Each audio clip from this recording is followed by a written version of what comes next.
I can't even imagine what the suicide and homicide and just the rates of depression, you know, and accidental death due to overdose are going to look like in the future.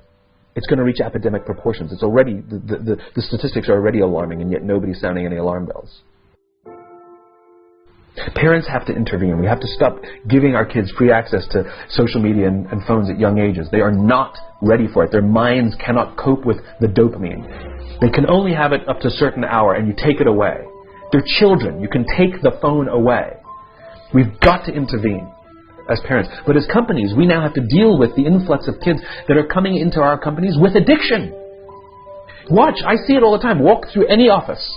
You'll see the older employees have their phones on the sides of their computers as they're working. You'll see the youngest employees have their phones face up in front of their keyboard between their arms as they're working. And this is how they work.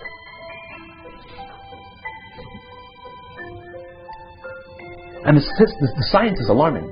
They did experiments on mice where they did the multitasking. They put flashing lights to mimic going from the computer to the cell phone, the computer to the cell phone to the TV.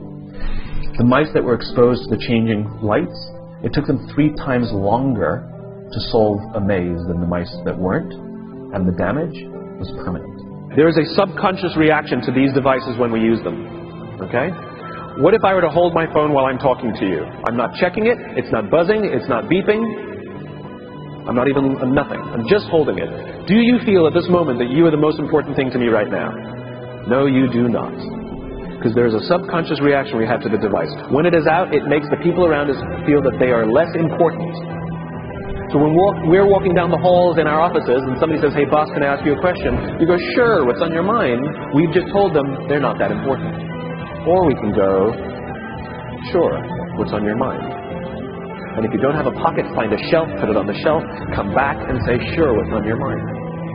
When we show up to a meeting, or a lunch, or a dinner, with our colleagues, our clients, or our friends, or our families, and we put the phone on the table, we have announced to everyone in the room that they are not that important to us.